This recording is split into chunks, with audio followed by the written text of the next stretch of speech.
योगी आदित्यनाथ के मंत्रिमंडल में यूं तो बहुत से चेहरों को जगह दी गई है, कुछ नए कुछ पुराने। ऐसा ही एक चेहरा है जो कभी उत्तर प्रदेश को लीड किया करता था। हम बात करते हैं भाजपा उत्तर प्रदेश के पूर्व अध्यक्ष, वर्तमान में योगी सरकार के कैबिनेट मंत्री सूर्य प्रताप शाही की। इनका जन्म उत्तर प्रदेश जिला देवरिया, ग्राम पकहा के रहने वाले राजेंद्र किशोर शाही श्रीमती राम प्यारी देवी के घर 11 सितंबर 1992 को हुआ। इनके पिता राष्ट्रीय स्वयंसेवक संघ के जिला प्रचारक थे। वहीं इनको बहुत ही छोटी उम्र में राष्ट्रीय स्वयंसेवक संघ लेकर गए, जहां ये बाल सेवक बने। शुरुआती शिक्षा गवर्नमेंट इंटर कॉलेज देवरिया से हुई। इसी दौरान अखिल भारतीय विद्यार्थी परिषद के जिला मंत्री रहे। कई आंदोलनों में भाग लिया और जेल भी गए। बनारस हिंदू विश्वविद्यालय से LLB किया। छात्र संघ चुनाव में अखिल भारतीय विद्यार्थी परिषद BHU के उपाध्यक्ष रहे। इनका विवाह सन 1973 में श्रीमती रानी शाही से हुआ। साल 1980 को पहली बार कसया विधानसभा क्षेत्र से भाजपा के टिकट पर चुनाव लड़ा, परंतु इनको सफलता नहीं मिली। इनको सफलता मिली साल 1984 में इंदिरा गांधी की हत्या के बाद हुए चुनाव में। इंदिरा लहर के बावजूद कसया विधानसभा से इन्होंने कमल खिलाया।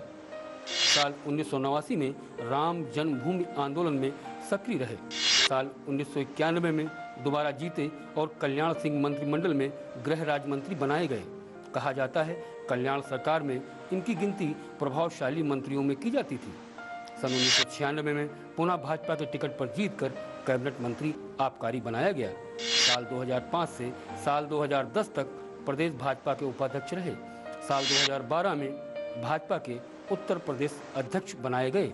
साल 2017 में पथरदेवा सीट से चौथी बार जीतकर योगी सरकार में बतौर कैबिनेट मंत्री कृषि जैसा महत्वपूर्ण विभाग संभाल रहे हैं। कृषि विभाग में आमूलचूल परिवर्तन करने का संकल्प ले चुके हैं। इनको भाजपा के वरिष्ठ नेताओं में माना जाता है। कृषि से जुड़े होने के कारण किसानों का दर्द बाखूबी समझते हैं ये। व्यक्तिगत रूप से मिलनसार, विधिज्ञाता, ओजस्वी वक्ता। तो आइए बात करते हैं ऐसी ही शख्सियत सूर्य प्रताप शाही से। शाही जी, आपका हमें प्रोग्राम में बहुत बहुत स्वागत है। आपका मेरे आवास पर स्वागत है अनुराग जी। आप यहाँ पधारे, बहुत बहुत धन्यवाद आपको। अब तक के योगी जी के कार्यकाल के अपने कार्यकाल को कैसे लेते हैं? देखिए, उनका कार्यकाल बहुत ही प्रगतिशील और एक स्वर्णिम कार्यकाल है। और मैं यदि कहूँ कि सभी क्षेत्रों में, यानी वो बहुमुखी प्रतिभा के धनी हैं और हर क्षेत्र के भीतर उन्होंने गति प्रदान किया है। खास तौर पर खेती और किसानी के लिए तो उन्होंने बहुत कुछ किया है, और जितना अब तक नहीं हो सका वह 4 महीने के योगी जी के कार्यकाल में हुआ है। तो मैं तो समझता हूँ कि वो इस प्रदेश के भाग्य विधाता के रूप में आए हैं, और उनका जो व्यक्तित्व है और जो उनका विजन है, जो उनका दृष्टिकोण है, उससे उत्तर प्रदेश की जनता का बहुत बड़ा भला होने वाला है। योगी जी के साथ बहुत जुड़े हुए रहे हैं। योगी जी के साथ आप बगल के जिले में भी काम किया है, अध्यक्ष रहे प्रदेश के, वो सांसद थे। तो क्या अंतर पाते हैं पहले योगी जी और अब मुख्यमंत्री योगी जी में? उन्होंने काफ़ी राष्ट्रीय राजनीति में पार्लियामेंट के भीतर रह करके एक बहुत अच्छा अनुभव प्राप्त किया है, और उन्होंने बहुत बखूबी अपनी जिम्मेदारियों का निर्वहन मुख्यमंत्री के रूप में करना शुरू किया है। और सबसे बढ़िया काम तो उन्होंने ये किया कि शुरुआती दौर में सभी विभागों के प्रेजेंटेशन उन्होंने अपने सामने रखवाए। तो एक तरीके से सबको पूरे सरकार की गतिविधि का क्या पीछे के दिनों में हुआ है और क्या आने वाले दिनों में होने की योजना है, एक मोटे तौर पर उसका खाका सबको जानकारी मिली। तो ये एक बहुत अच्छा अपने में जो है वो एक अनुपम प्रयास रहा है। तो ये उनके अपने अनुभव और अब उनकी जो अपनी गंभीरता है, जो उनका अपना दृष्टिकोण है, तो उसके नज़रिए की वजह से भी उत्तर प्रदेश के भीतर गति मिलने वाली है। कर्ज माफ़ी बहुत बड़ी समस्या आपने हल करी है, बहुत बधाई के पात्र हैं आप लोग। लेकिन ऐसी कोई योजना जिससे कि जो कर्ज माफ़ी है वो किसानों को सीधे जाए और बिचौलियों का कोई रोल ना रह जाए, ऐसी कोई योजना है आप लोग? नहीं, इस कर्ज माफ़ी में बिचौलियों का कोई रोल नहीं है, और इसीलिए सरकार की मशीनरी जो एक्सरसाइज कर रही है, वह एक्सरसाइज इस बात के लिए की जा रही है कि जितने भी पात्र किसान हैं जो उसके दायरे के भीतर आते हैं, ऋण मोचन के दायरे के भीतर आते हैं, 1 लाख रुपए सीमा तक, सीमांत और लघु किसान जिन्होंने अधिसूचित बैंकों के द्वारा जो है उन्होंने फसली ऋण लिए हैं, वो सब किसान जिनके ऊपर 31 मार्च 2016 तक का बकाया रहा है, उन सारे किसानों को सही तरीके से ये माफ़ी का लाभ मिल जाए, उसकी व्यवस्था की जा रही है। कृषि रीढ़ है प्रदेश की। किसान अगर खुशहाल है तो प्रदेश खुशहाल है, प्रदेश खुशहाल है तो देश खुशहाल है। तो कृषि के लिए कोई विशेष योजना जो किसानों के लिए, कोई नई सरकार में कोई विशेष योजना हम लोग हैं कि 36,000 करोड़ रुपया किसानों को सीधे उनके घर तक पहुंचाना, क्योंकि उत्तर प्रदेश का किसान देश के अन्य राज्यों के तुलना में काफ़ी पीछे रहा है। कृषि आमदनी की दृष्टि से उत्तर प्रदेश का 13वां स्थान है, और जो देश का आर्थिक औसत है किसानों का, उसके तुलना में भी उत्तर प्रदेश 1300-1350 रुपये पीछे है। तो ऐसी स्थिति में जो आर्थिक रूप से उत्तर प्रदेश का किसान टूट गया था, उसको यह ऋणमोचन योजना के माध्यम से एक बहुत बड़ा सहारा मिलेगा, और वह कृषि क्षेत्र के भीतर जब पूंजी निवेश करेगा तो उत्तर प्रदेश के किसानों का उत्पादन भी उसके साथ साथ बढ़ेगा। उत्पादन बढ़ने से उनकी आमदनी बढ़ेगी, और हम लोग इस बात का प्रयास कर रहे हैं कि तकनीकी और वैज्ञानिक तरीके से खेती करने के लिए किसान आगे की ओर आएँ। जो है वो जो आधुनिक तकनीकी है उसका इस्तेमाल करें, अच्छे बीजों का इस्तेमाल करें, कम रासायनिक खादों का प्रयोग करें। ये प्रयास हम कर रहे हैं कि उनको सही जानकारी किसानों को सॉइल हेल्थ कार्ड की ओर से दिया जाए। उसके लिए नई प्रयोगशालाएं भी हम प्रदेश के भीतर स्थापित कर रहे हैं। तो इन सब महत्वपूर्ण कार्यक्रमों के माध्यम से ये कोशिश होगी कि रासायनिक खादों का जब इस्तेमाल ज़रूरत के हिसाब से यदि किया जाएगा तो उससे किसान को बचत होगी। संतुलित मात्रा में जब उर्वरक का उपयोग होगा, तो अभी तो जो है अफरा तफरी में जो होता था वो डाल देता था, और उससे भूमि की उर्वरा शक्ति भी कम होती है, और साथ साथ में उसकी लागत भी बढ़ती है, और आगे आने वाले दिनों में उत्पादन घटता है। तो ये सब चीज़ों की जानकारियाँ आत्मा योजना के माध्यम से किसानों को उनके गाँव में या उनके न्याय पंचायत स्तर पर देने का कृषि विभाग ने प्रबंध किया है। अभी इसके लिए हम लोगों ने खरीफ की गोष्ठियाँ प्रदेश स्तर से लेकर के और कमिश्नरी स्तर से होते हुए जिला स्तर से लेकर सभी विकास खंडों में कराई। पहली बार ऐसा हुआ कि इतने बड़े पैमाने पर हर ब्लॉक के भीतर 400-500 किसान आए, जहां हमारे कृषि विज्ञान केंद्र के हमारे वैज्ञानिक भी गए, और उन्होंने कैसे खेती किया जाए, कैसे उसका विविधीकरण किया जाए, साग सब्जियों की खेती पर कैसे बल दिया जाए, फल फूलों पर कैसे बल दिया जाए, जिससे कि किसान की आय को हम बढ़ा सकें। बीजों के बारे में उनको अच्छी जानकारी देना, हम प्रदेश के भीतर सब्सिडाइज बीज उनको दे रहे हैं, तो जिससे कि उनकी लागत कम हो। तो यह सब जानकारी दे करके हम चाहते हैं कि हमारा किसान उत्तर प्रदेश का इन योजनाओं का यदि वो लाभ उठाएगा तो बेहतर स्थिति की ओर जाएगा, उसकी आर्थिक समृद्धि आएगी। तो उस दिशा में हमारी योगी जी की सरकार प्रयत्नशील है। एग्रीकल्चर कैबिनेट की कोई शायद योजना है आपकी कि कैबिनेट बनाएंगे एग्रीकल्चर कुछ लोगों को शामिल करके, ऐसी कोई विशेष योजना है? नहीं, अभी इस तरीके का कोई विचार नहीं है, लेकिन आपस में जितने भी हमारे डिपार्टमेंट हैं, कृषि उत्पादन आयुक्त के छतरी के नीचे वो सारे डिपार्टमेंट हैं, तो उन सब के भीतर सामंजस्य स्थापित करके, क्योंकि किसान का काम है उत्पादन करना और विपणन का काम हमारे मंडी समिति का है, या खाद्य और रसद विभाग जो है वो आवश्यकता अनुरूप जो हमारी अनाज है उनकी खरीदारी का काम उनके ऊपर है।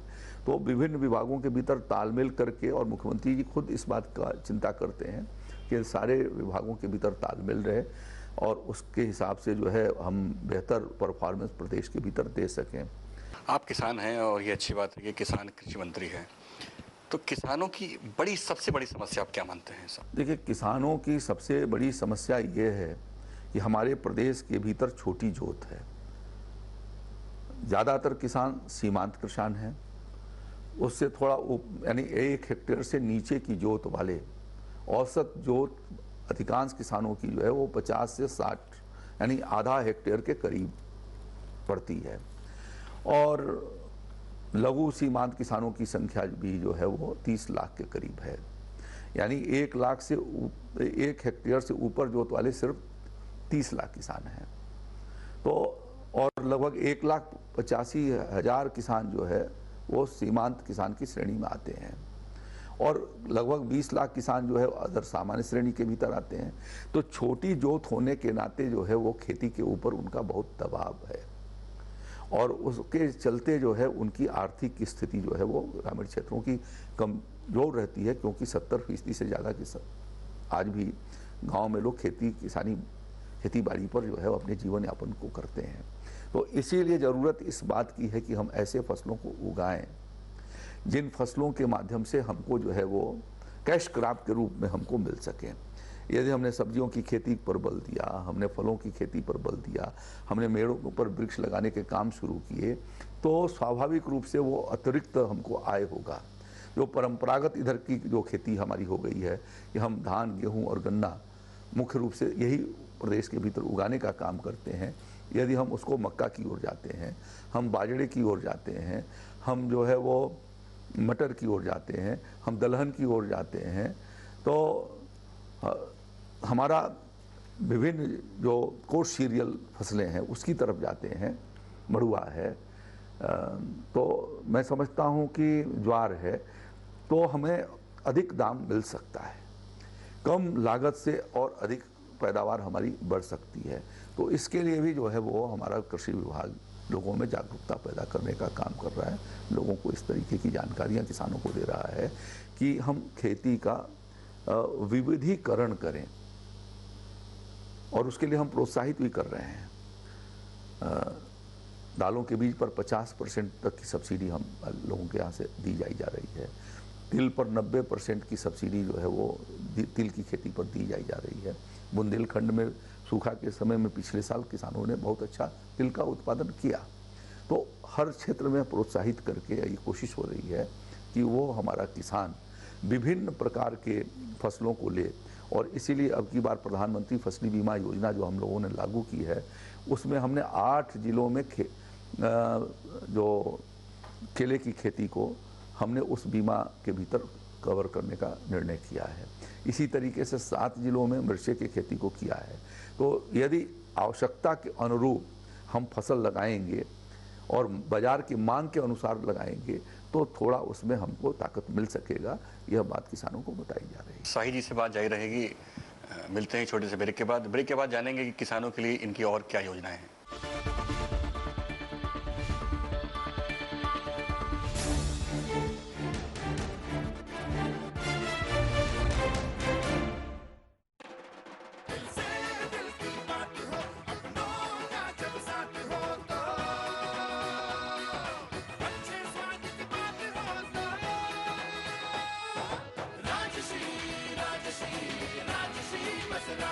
इंडिया का फेवरेट राजश्री पान मसाला।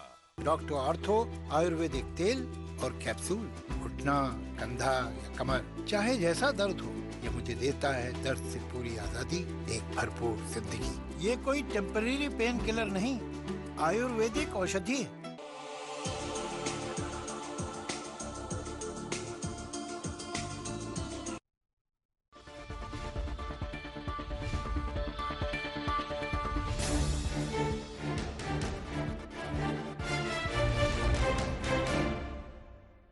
ब्रेक के बाद आपका स्वागत है। शाही जी, किसानों के पलायन की बहुत बड़ी समस्या है। ऐसी कोई विशेष योजना जिनको पलायन से रोका जाए? मेरा ये मानना है कि खेती के अतिरिक्त और भी काम लोगों को कुछ करना चाहिए, और इस दृष्टि से हम लोग प्रयास भी इस बात का कर रहे हैं। अब जैसे एग्री जंक्शन योजना के माध्यम से, जैसे हमारे कृषि स्नातक हैं या एमएससी कृषि किए हुए लड़के हैं, तो उनको हम सुविधा प्रदान कर रहे हैं कि वो ग्रामीण क्षेत्रों के भीतर अपना लाइसेंस, उनको खाद का, बीज का, कीटनाशक का हम उनको सुविधा मुहैया कराते हैं। तो उससे कुछ रोजगार बढ़ने वाला है। अभी शीतगृह की योजना माननीय मुख्यमंत्री जी ने घोषित किया है कि जिन विकास खंडों के भीतर शीतगृह नहीं है, ऐसे 100 विकास खंडों का चयन करके उनको 50% अनुदान पर दिया जाएगा। तो शीतगृह खुलेंगे तो कुछ उधर की ओर रोजगार आकर के मिलेगा। तो कोशिश यह है कि जो गांव का किसान है अपने ही प्रदेश के भीतर उसको इन योजनाओं के माध्यम से उसके हाथों में कुछ रोजगार आ जाए। और रोजगार यदि आता है तो स्वाभाविक रूप से उसकी आमदनी उसमें, और विभिन्न योजनाओं के माध्यम से ये प्रयास किया जा रहा है। इतना संसाधन होने के बाद भी कृषि शिक्षा में हम बहुत पिछड़े हुए हैं। कोई विशेष योजना जो शिक्षित हो जाए किसान? देखिए, पिछले वर्षों में शिक्षा की स्थिति बहुत खराब रही है, और खराब होने के नाते जिस क्वालिटी को जाना चाहिए वह ऐसे विश्वविद्यालयों में नहीं पहुंच पा रहा है। अब इसी साल जैसे हम लोगों को काफ़ी जो अपना कट ऑफ था उससे नीचे आकर के एडमिशन लेना पड़ा है। तो हमारी ये कोशिश है कि उस दिशा में हम लोग उसका सुधार करें और आकर्षण पैदा करें कृषि के क्षेत्र के भीतर। और इसीलिए अब की बार 4 विश्वविद्यालयों को सेंटर ऑफ एक्सीलेंस के रूप में, फैजाबाद का जो हमारा आचार्य नरेंद्र देव कृषि विश्वविद्यालय है उसको गेहूं के बारे में एक, और धान के लिए, कानपुर विश्वविद्यालय को गेहूं के लिए और सब्जियों के लिए, और बासमती चावल और जैविक खेती के लिए मेरठ विश्वविद्यालय को किया है। बादा में रेनफेड में जैसे दलहन है, तिलहन है, इस तरीके के फसलों को उगाने के लिए, या जो अपने कोर सीरियल है उसके एक्सीलेंस के लिए ये भेजा है। उनको इस साल हम लोगों ने 2-2 करोड़ रुपया सेंटर ऑफ एक्सीलेंस के रूप में दिया है, और उसके पीछे उद्देश्य यही है। और कृषि विज्ञान केंद्रों के माध्यम से उनको जानकारी देना, भारत सरकार के कृषि अनुसंधान परिषद के द्वारा, ICR के द्वारा कृषि विज्ञान केंद्र संचालित होते हैं जो हमारे विश्वविद्यालयों के पास हैं। तो इस साल से हम लोगों ने बल दिया है कि उनको भी क्रियाशील बनाया जाए, और क्रियाशील बना करके किसानों के साथ उनके सतत संपर्क रहें। जो नई तकनीकी आती है उस नई तकनीकी की उनको जानकारी दें, जो नए बीज आते हैं उनको उसकी जानकारी दिया जाए। अपने यहाँ वो प्रदर्शन करके उन फसलों का उनको ले आकर के दिखलाएं, और दिखला करके उनको वो उत्साहित करें कि ऐसा यदि आप लगाते हैं तो आपका भी उत्पादन बढ़ेगा और उसका क्वालिटी भी अच्छी होगी, गुणवत्ता में सुधार आएगा। तो यह सब एक अभियान चल रहा है, प्रक्रिया के भीतर है, जिसको हम लोगों ने ज़मीन पर उतारने का प्रयास शुरू किया है।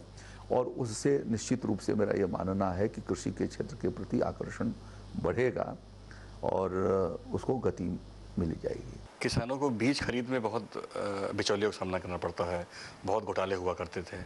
तो कोई कड़ाई की योजना हो कि जिससे किसान इस पे परेशान ना हो? कम से कम बहुत उम्मीद है किसानों को आपसे। देखिए, इस साल बहुत कम शिकायतें आई हैं, बहुत कम शिकायतें आई हैं।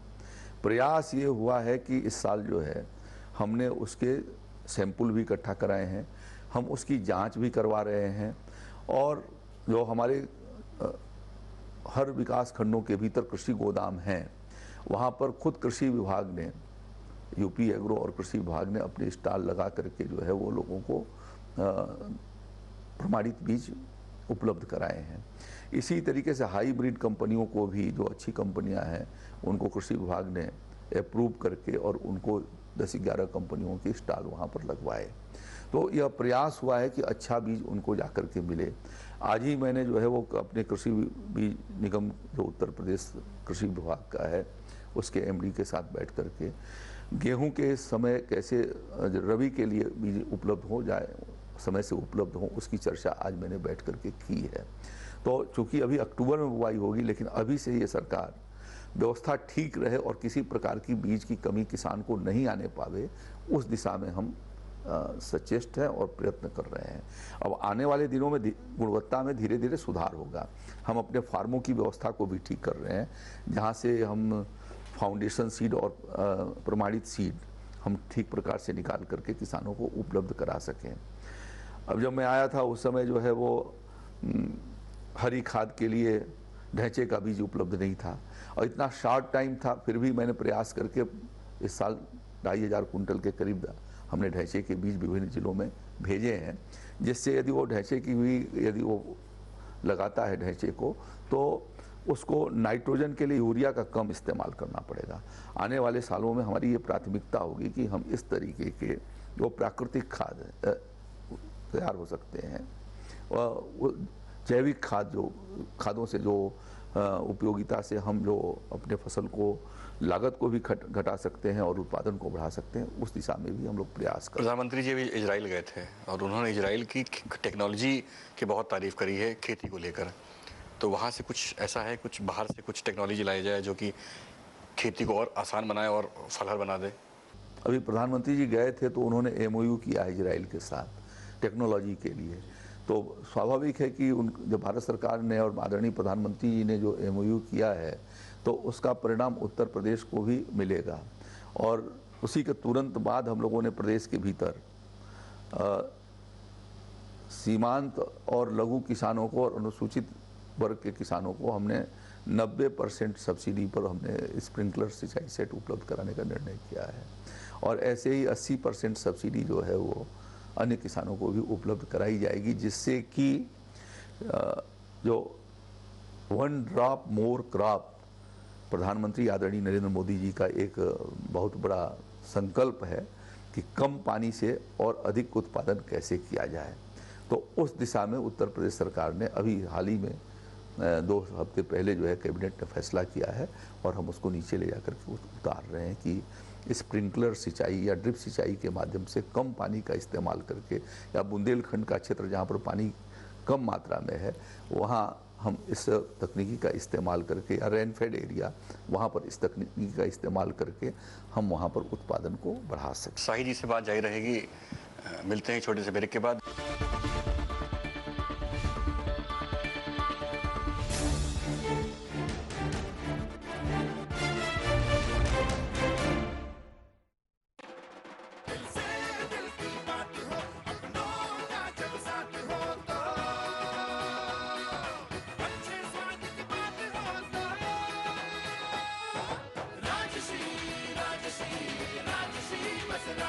इंडिया का फेवरेट राजश्री पान मसाला। डॉक्टर आर्थो आयुर्वेदिक तेल और कैप्सूल। घुटना, कंधा या कमर, चाहे जैसा दर्द हो, ये मुझे देता है दर्द से पूरी आजादी।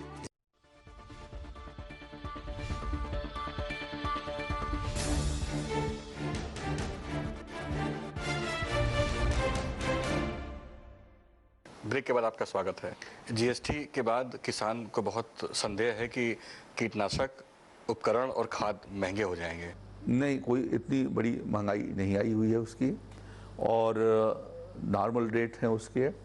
और आपको ध्यान में होगा कि GST काउंसिल ने जब लागू होना था GST को, तो उस दिन आखिरी मीटिंग जो है वो किसानों के लिए किया और 12% से GST को उतार करके 5% पर लाने का काम किया।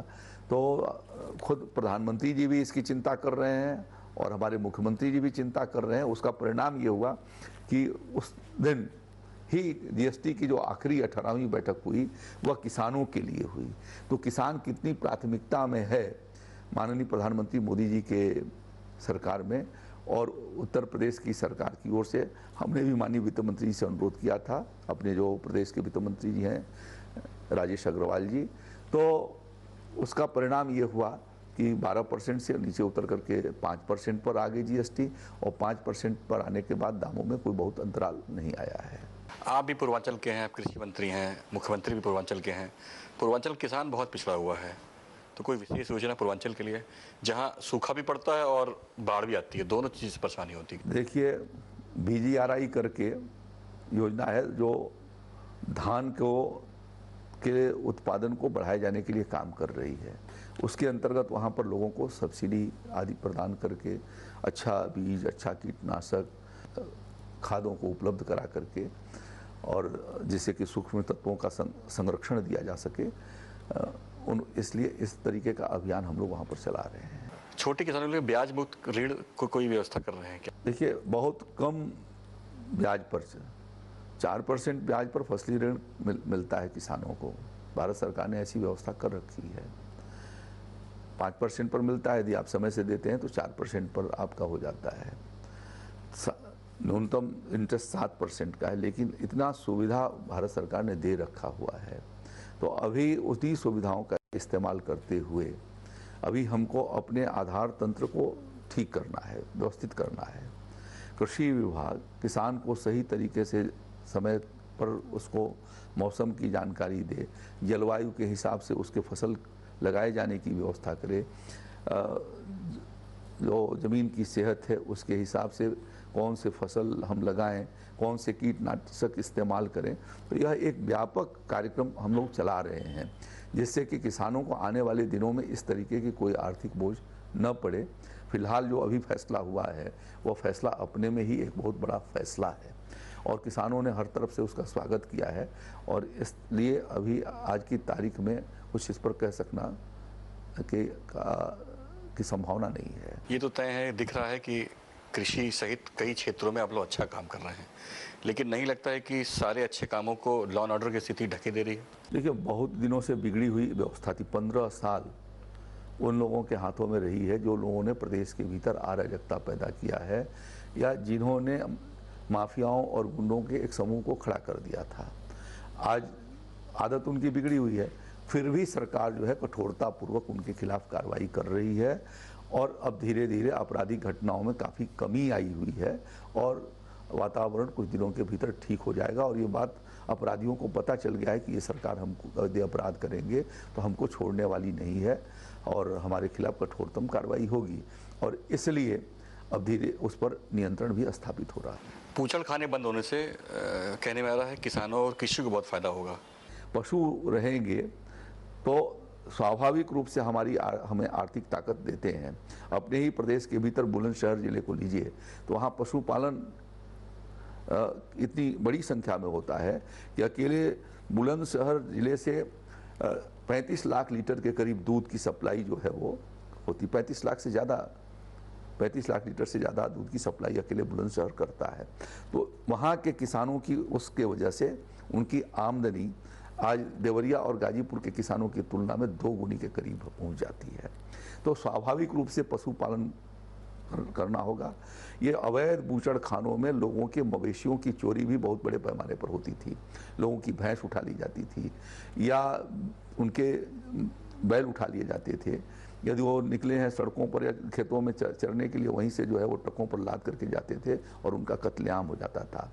यह अवैध बूचड़ खानों के बंद किए जाने के बाद से ऐसी घटनाओं में बिल्कुल न्यूनता हो गई है और इस पर रोक लगी है, और इसलिए खेती के लिए पशु तो बहुत अत्यंत आवश्यक हैं, और यदि हम उसका वध करते चले जाएंगे तो पशुधन हमारा बिल्कुल समाप्त हो जाएगा और प्रदेश के भीतर लगभग कुछ ऐसी स्थिति बन गई। उस स्थिति को हम लोग बदल रहे हैं।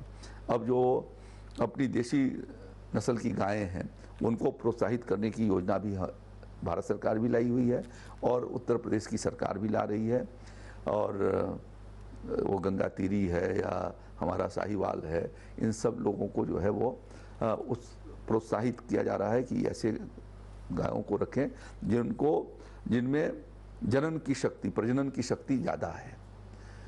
और ये भी व्यवस्था पशुपालन विभाग कर रहा है कि ज़्यादातर मादा बच्चे पैदा हों, बछिया पैदा हो गाय की, इसके लिए वो उस पर शोध भी कर रहे हैं और उसकी व्यवस्था भी कर रहे हैं। आजकल का बड़ा मुद्दा है, नीतीश कुमार जी आपके साथ वापस आ गए, तो कितना बड़ा कदम मानते हैं भाजपा के लिए, कितना फायदेमंद हुआ ये? देखिए, वो चले गए थे, यही दुख था, गलत सत्संगत में पड़ गए। जब वो गए उसी समय इस बात को लगता था कि ये कितने दिन चल पाएगा, क्योंकि वो दोस्ती जो है वो बेमेल दोस्ती थी। हम लोगों के साथ 5 साल वो काम किए थे, भारतीय जनता पार्टी के साथ, एनडीए के साथ काम किए थे, और बिहार उस भारतीय जनता पार्टी के साथ काम करने में, एनडीए के साथ काम करने में काफ़ी प्रगति किया था। ये नीतीश कुमार जी को भी मालूम था, और जब उनको ऐसा आभास हुआ है कि हमारी छवि इससे धूमिल हो जा रही है और जो राजद के लोग थे वो तो निरंकुश थे, भ्रष्टाचार और घोटालों में लिप्त थे, और भारतीय जनता पार्टी भी भ्रष्टाचार के खिलाफ लड़ाई लड़ रही है, आदरणीय प्रधानमंत्री जी भी लड़ रहे हैं, वो इस लड़ाई में भाजपा के साथ आए। इसके लिए मैं उनको बधाई देना चाहता हूँ, अपनी शुभकामनाएं देना चाहता हूँ, और मैं समझता हूँ कि दोनों की दोस्ती से दोनों को बहुत फायदा होने वाला है। तो ये थे सूर्य प्रताप शाही जी, जिन्होंने बड़ी विस्तार से अपने कृषि के बारे में बताया, और उम्मीद है कि जिस तरह से वो किसान हैं और किसानों को दर्द जानते हैं, किसानों को बहुत फ़ायदा पहुँचाएंगे। मिलते हैं अगले प्रोग्राम में किसी और शख्स के साथ, तब तक के लिए जय हिंद।